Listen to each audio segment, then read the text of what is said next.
태극신검 이해를 시작하겠습니다. 절대검편부터 시작하면 되죠. 이제 신검법의 마지막 편인 절대검편입니다. 이는 진리의 검편이기도 하며 절대자의 검편이기도 합니다. 조건이 형성되면 절대자가 알려주지 않을 이유는 없겠으나 절대자가 스스로 드러나지 않는 이상 바꾼다 했죠.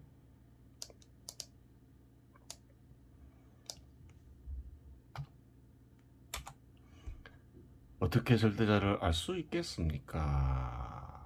사실일까요? 그때는 스스로 드러나지 않는 이상 알 수 없다고 생각했던 모양이죠. 근데 알 수 있는 방법은 있어요. 하지만 절대자를 알려고 노력하는 그 자체만으로도 정신을 고양하고 높은 경지로 이끌어줄 것입니다.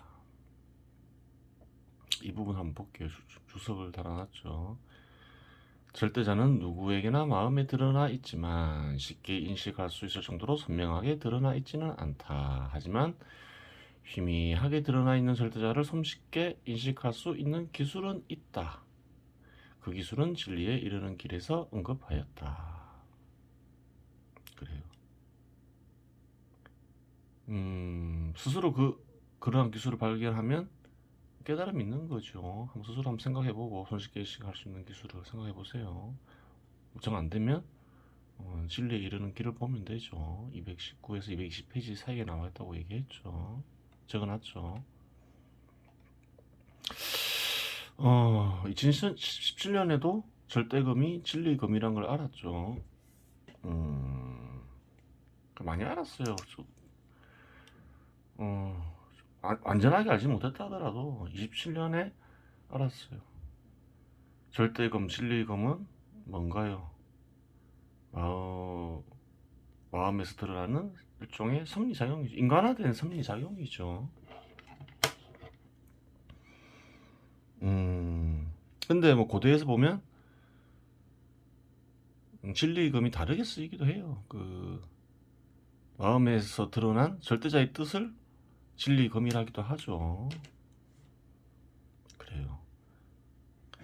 하나의 세상을 이해하는 데 수없이 많은 세계관이 존재할 수는 없는 것이지요. 수많은 세계관들이 존재하는 것처럼 보이는 것은 아직 진리를 느끼거나 인식할 수 있을 정도의 지적 수준에 도달할 정도의 인간의 정신 문명이 발전하지 못한 것이 원인이 됩니다. 섭리에 의해서 세상이 이루어진다면 이루어지죠. 뭐 자연도 그렇고 사회도 그렇고 그것이 드러나면 세계관이 둘일 수는 없죠. 그렇죠. 섭리가 드러나지 않으니까 이러쿵저러쿵 세계에 대한 말이 많은 거죠. 그렇다고 지금까지의 선인들의 노력이 의미가 없다고 할 수 없습니다. 하나의 세상을 완벽히 이해하기 위한 불가피한 여정이었다고 볼 수 있는 것이지요. 말을 좀 바꾸는 거죠. 이해하기 쉽게. 그래요. 깨달음을 얻고 진리를 얻기 위해서 고대부터 많은 이들이 노력해왔죠. 그래요. 이제까지 선인들의 노력이 없었다면 신검과 제3의 눈을 느끼고 인지하여 발전시키는 데에는 기나긴 노력을 필요로 했을 것입니다. 이렇게 말을 좀 바꾸는 거죠. 어느 정도 지식이 있고 그 지식을 이해할 수 있다면 더 깊은 지식을 연구할 수 있잖아요. 같은 깨달음이라 하더라도. 그렇죠. 시간을 많이 줄이는 거죠. 따라서 과거의 노력들은 참으로 값진 것이라고 말할 수 있습니다. 그렇죠. 같은 깨달음을 얻었더라도 지식이 없으면 기본적인 지식을 알기 위해서 생각을 해야 되고 또 확인도 해야 되고 많은 노력이 필요하죠. 여기서는 64개나 4096개나 26만 2144개 같은 것은 필요 없습니다. 필요 없다. 그럼 뭐 어떻게 하는 것일까? 오직 한 개의 개와 그 개로 인해 생겨나는 8개만 있으면 되는 것이지요. 무슨 말인지 보겠습니다. 우선 이 세상에서 어떠한 것이든 불변하는 것을 찾아봅니다. 불변하는 것은 절대자와 연관이 있다고 생각하는 거죠. 첫 번째 찾을 수 있는 것은 물질의 양적 부분입니다. 아무리 쪼개도 형태의 변화를 일으킬 수 있을 뿐 소멸시킬 수는 없습니다. 그래요. 질적인 변화보다는 그냥 형태라고 쓰는 게 이해하기 쉽죠.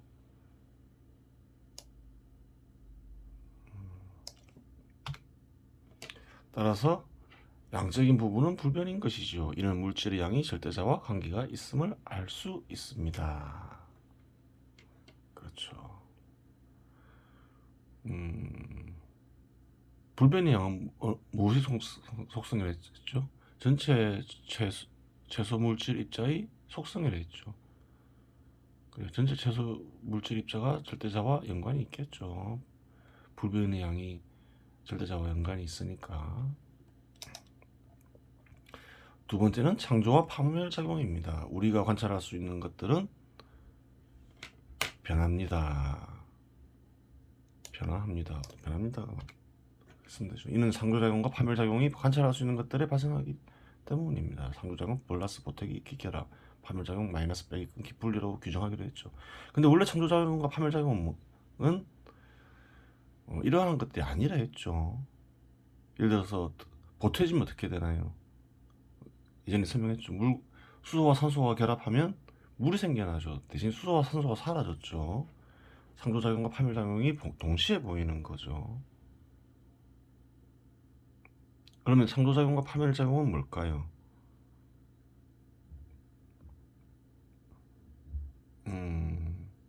자연현상에서 보면 상조작용이 파멸작용이고 파멸작용이 창조작용이겠죠. 그래요. 인간 사회도 같을까요? 그건 좀 다르겠죠.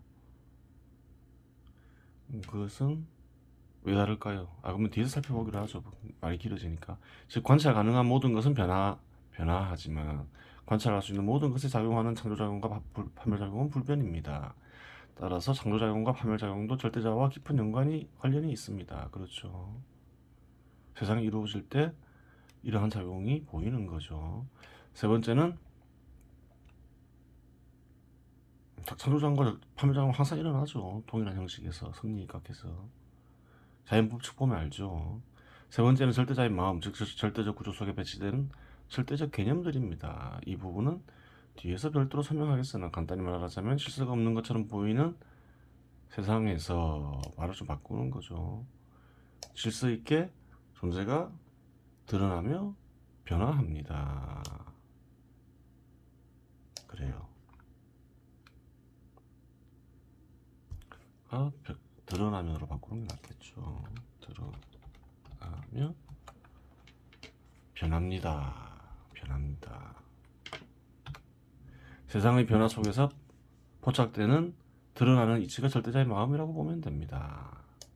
드러나는 이치, 이게 절대자의 마음일까요? 절대자의 마음이겠죠. 마음에 있는 거겠죠. 속한다고 봐야 되는 거죠. 전부라고 보기는 어렵죠. 왜 그럴까요? 절대자의 생각 속에 드러나는 세상 역시 마음에 포함되는 거기 때문에 그렇겠죠. 이치만 절대자의 마음인 것은 아니죠. 한번 볼게요. 주석을 달아놨죠. 정확한 지식을 얻으라고. 섭리를 바탕으로 하여 세상은 존재하니 섭리를 절대자의 마음이라고 생각하는 것은 당연하다. 하지만 세상 역시 절대자의 마음이다. 고로 세상은 절대자의 겉마음이고 섭리는 절대자의 속마음으로 볼 수 있다. 세상에는 물질과 공간으로 이루어진 세상이나 인간과 같은 존재에게 나타나는 마음이 있다. 세상에는 또 두 가지가 있죠. 물질과 공간으로 이루어진 세상, 그리고 인간과 같은 존재에게 나타나는 마음, 두 가지가 있는 거예요. 예수가 한 말이죠. 어리석은 자들아, 겉을 만드신 분께서 속도 만들지 않으셨느냐. 인간들은 마음은 어떤 거예요? 절대자가 만들었다 생각하지 않고 자기가 만들었다고 생각하는 이들이 많죠. 그 자기 마음이라고 생각하는 경우도 있잖아요. 근데 그게 아니라는 거예요. 생각을 해보세요. 오직 이어진 선 세 개만이 존재하고 모든 개들과 분리하여 이 개의 명칭은 절대자입니다. 다른 개가 없다는 거예요. 왜 그런가요? 불변하니까. 언어로 완벽하게 이어진 개념을 만들려면 세 선을 잇는 매개체를 찾아야 하지요. 매개체는 절대자의 신검입니다. 세 개의 선을 잇는 게 있다는 거예요. 신검이라는 거죠.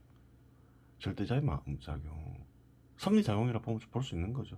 이 부분에 대해서는 뒤에서 다룰 절대검에서 충분히 다루도록 하겠습니다.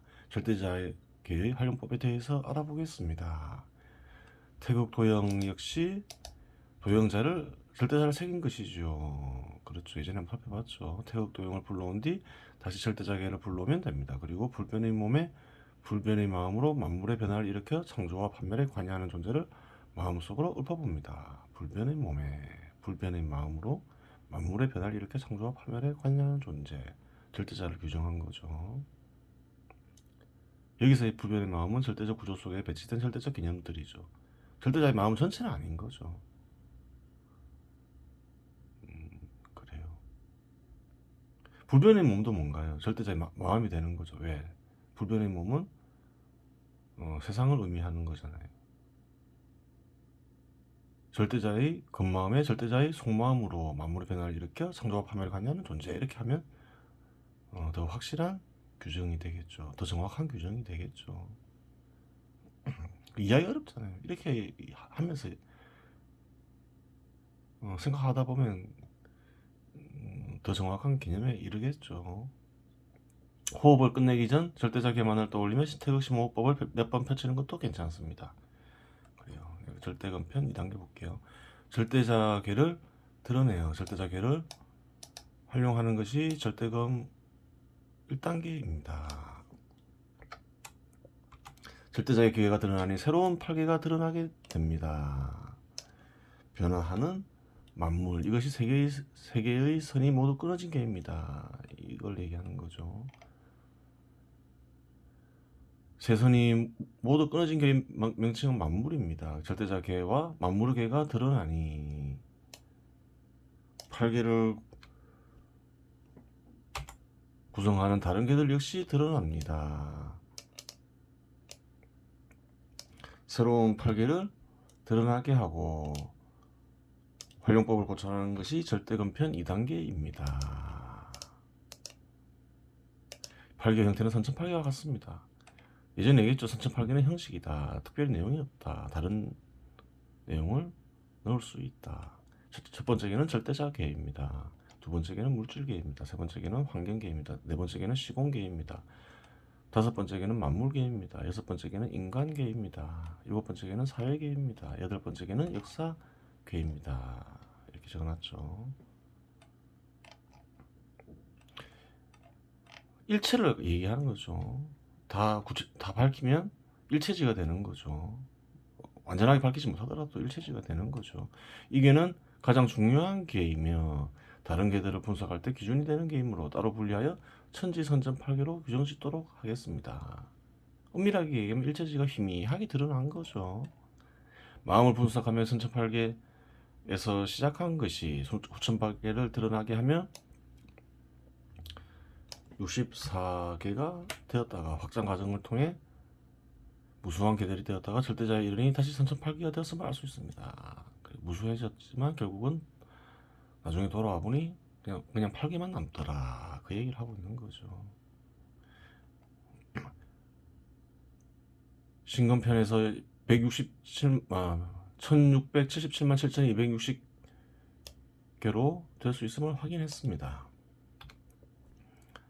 그렇죠. 그리고 수련이 불가능하니 분신검으로 수련해야 한다고 말씀드렸습니다. 물론 빼는 게 낫죠. 응수무난하게 사용하기 위해서는 분신검을 이용해서 수련해야 합니다. 그렇죠. 빨라지는 거죠. 기술은 앞에서 언급했죠. 신검을 충분히 익힌 사람들이 안에서 새로운 팔계를 이용하여 개들이 대폭 줄어듭니다. 새로운 선천 팔계는 인간의 외부에 존재하는 모든 것을 포함하고 있으니 마음과 관련된 팔계 위에 새로운 팔계를 위에 올려놓으면 의미상으로 완전한 것이 됩니다. 그렇죠. 마음과 세상 모든 것을 다루게 되죠. 하지만 후천 팔계가 빠져있으니 파악된 것을 사랑과 자비 정의에 입각해 행동 양식을 결정해야 합니다. 결정해야 되겠지요. 그래요. 후천 팔계 얻는 것보다 그냥 그래 사랑과 자비 정의를 생각하면서 곰곰이 생각하는 게 낫다는 거죠. 그러면 신금을 익히는 데 있어서는 오히려 신금편보다는 효과가 더 안 좋을 수 있습니다.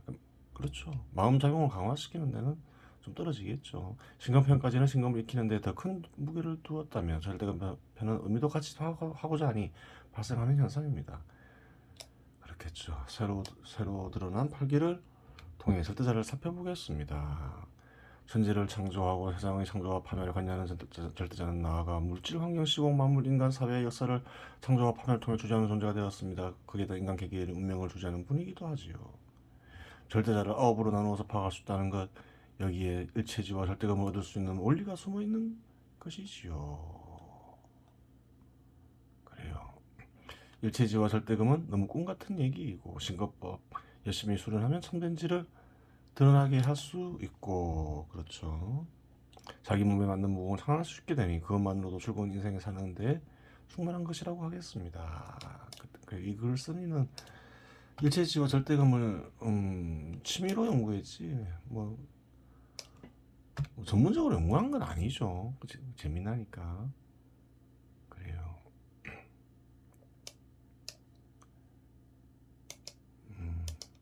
욕심 부린다고 될 것 같지도 않습니다. 그래요. 욕심 부렸다고 되는 게 아니죠. 그래요. 뭐 시간 날 때마다 연구했는데 그래도 완성되진 않았다 하더라도 제법 많이 드러났죠. 태극신검을 쓰고 한 거의 5년이 넘었죠. 경제 철학, 진리에 이르는 길, 마음 다루죠. 경제는 사회를 다루는 거죠. 사회 부분은 사회에서 하늘나라도 다루고 진리에 이르는 길, 그래요. 절대자와 마음을 다루죠. 부동산, 경제도면 경제를 다루죠. 사회를 다루는 거죠. 절대자를 다루고 물질, 환경, 시공은 태극신검에서 잠깐 다루었죠. 만물까지 인간은 다루었고 충분히 완성되지 않았다 치더라도 사회 다루었고 역사 다루었고 충분히 다루었다는 말은 무슨 말인가요? 단순히 관념이 아니라 그래요. 어느 정도 구체화되면 도면으로 그릴 수 있다 그랬죠. 도면으로 그릴 수 있다는 말은 완성되지 않았다 하더라도 충분히 다루었다고 얘기할 수 있는 것이지요. 현 시대에서. 그래요. 다 다루기는 어렵겠죠. 일단 뭐 어느 정도 완성은 해야 될 거 아니에요. 그러다 보면 세월이 또 많이 흘러가 있겠죠. 그래요. 인생은 짧고 그래요. 진리는 길어서 그런 거예요. 태극신체 마음 앞에서 제3의 눈을 살펴보았습니다. 제3의 눈을 살다면 마음의 몸 역시 찾을 수 있습니다. 엄밀히 얘기하자면 마음의 몸을 드러나게 하는 것이라고 하겠습니다. 마음의 몸이 원래 있다는 거죠. 눈이 있으니까 뭐 다른 것도 있을 것이다 이렇게 이제 직관적으로 알았던 거죠. 마음은 무형이며 필요에 따라 형태를 지닐 수 있습니다. 제3의 눈은 인간들인 필요에 의해 자주 사용하기 때문에 누구에게나 드러나지만 다른 신체 기관은 드러나 있지 않을 수도 있습니다. 그러면 우선 드러나 있는 것들을 찾는 작업을 진행하겠습니다. 예를 들어 마음의 길을 찾아보겠습니다. 남성이라면 여성 가수의 가요를, 여성이라면 남성 가수의 가요를 마음속에 떠올려 보십시오. 실제로 가락과 소리가 마음속에 들립니다. 그렇죠. 굳이 음악을 안 틀어도 들리죠. 마음에서 떠올리고자 하면 그것이 마음의 길입니다.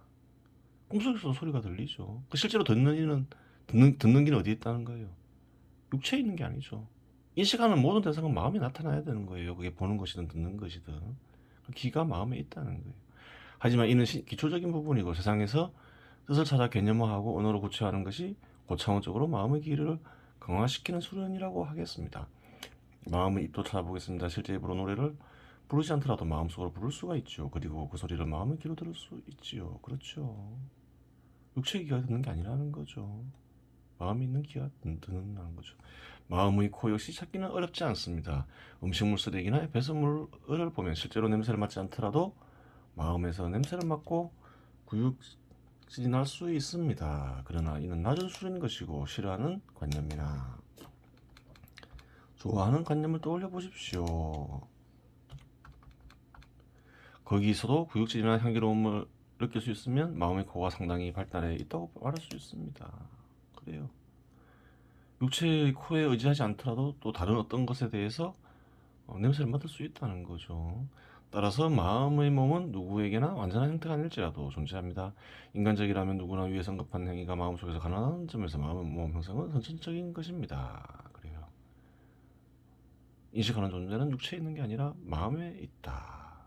그 코, 귀, 눈 다 마찬가지다. 그 말이죠. 하지만 인식하기 어렵고 강화하기 어려운 것이지요. 마음의 몸은 만들어지는 것이되 드러나는 것인데 알지 못하고서는 인식하기가 어렵습니다. 그래요. 사람들은 마음에 육체와 같은 몸이 있다는 걸 잘 모르죠. 그걸 아는 사람은 영혼이 있다는 걸 아는 것이죠. 그리고 영혼이 있는 것을 아니까 여러 가지 견해들이 나오죠. 육체가 죽더라도 마음에 있는 몸이 죽는다는 보장은 없잖아요. 그래요. 그 윤회설 같은 것도 나올 수가 있는 거죠. 바로 죽지 않으면 윤회도 가능할 수 있잖아요. 과거의 기억을 잊었다 하더라도 인지하지를 못하니 강화시킬 수도 없고 흐릿하거나 불완전한 형태로 존재할 수밖에 없죠. 역으로 대부분의 사람들이 인식 영역에까지 오지 못할 정도로 흐릿하게 존재한다는 말이지요. 마음의 몸을 강화한다는 것은 마음의 몸을 인식 영역까지 들어오도록 불완전한 마음의 몸 형태를 완전한 마음의 몸 형태로 드러나게 하고 선명하게 만들어 마음의 몸 영역을 강화시킨다는 의미입니다. 마음의 몸의 형태를 완전한 형태로 드러나게 했을 때를 가리켜 원령신을 이루었다고 말하는 것입니다. 영혼의 모습을 완전히 드러나게 하는 것이지요. 일단 전체 몸을 인식하고 강화하는 기초적인 방법은 평소 동작을 할 때는 본인의 모습을 떠올려 보는 것입니다. 기초적인 거겠죠. 보거나 듣거나 말하거나 냄새 맡거나 움직일 때 본인의 모습을 떠올려 보는 것입니다. 방법들을 적어놨죠. 순을 통한 강화법으로는 앞에서 제시한 무공들을 읽을 때 본인의 마음의 몸을 마음에 드러나게 하여 마음으로 펼치면서 읽으면 됩니다. 그런 뒤 실제 몸으로 펼치면서 본인의 몸을 관찰하고 무공을 만드는 원리를 깨우칩니다. 몸으로 펼치는 무공을 마음의 몸을 활용하여 스스로 만들어보고 펼쳐보는 것입니다. 실제 몸으로 펼쳐보고 어색하면 마음의 몸으로 만든 무공을 수정하고 다시 펼쳐봅니다. 익숙해지면 변화를 더 추가하여 새로운 무공을 만들고 실제 몸으로 펼쳐봅니다. 또한 실제로 펼쳐본 무공이 어색하면 마음의 몸을 이용해 수정합니다. 이런 식으로 계속 반복하며 마음의 몸을 활용하는 것이 마음의 몸을 강화하는 것입니다. 그래요. 뭐 여러 가지 몇 가지 방법들을 적어놨죠. 한번 읽어보면 돼요. 태극신검의 몸을 이용한 신검편은 여기서 마무리 짓도록 하겠습니다. 좀 바꾸죠.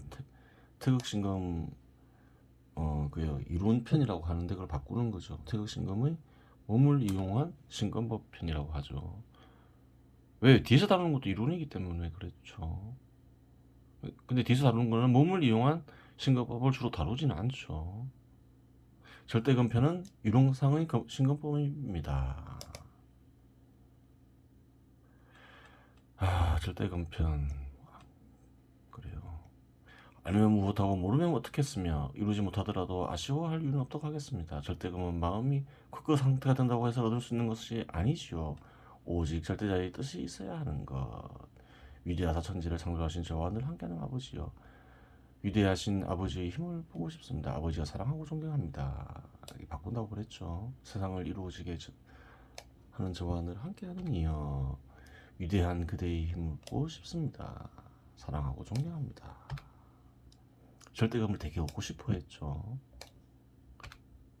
왜 얻고 싶어 했을까요?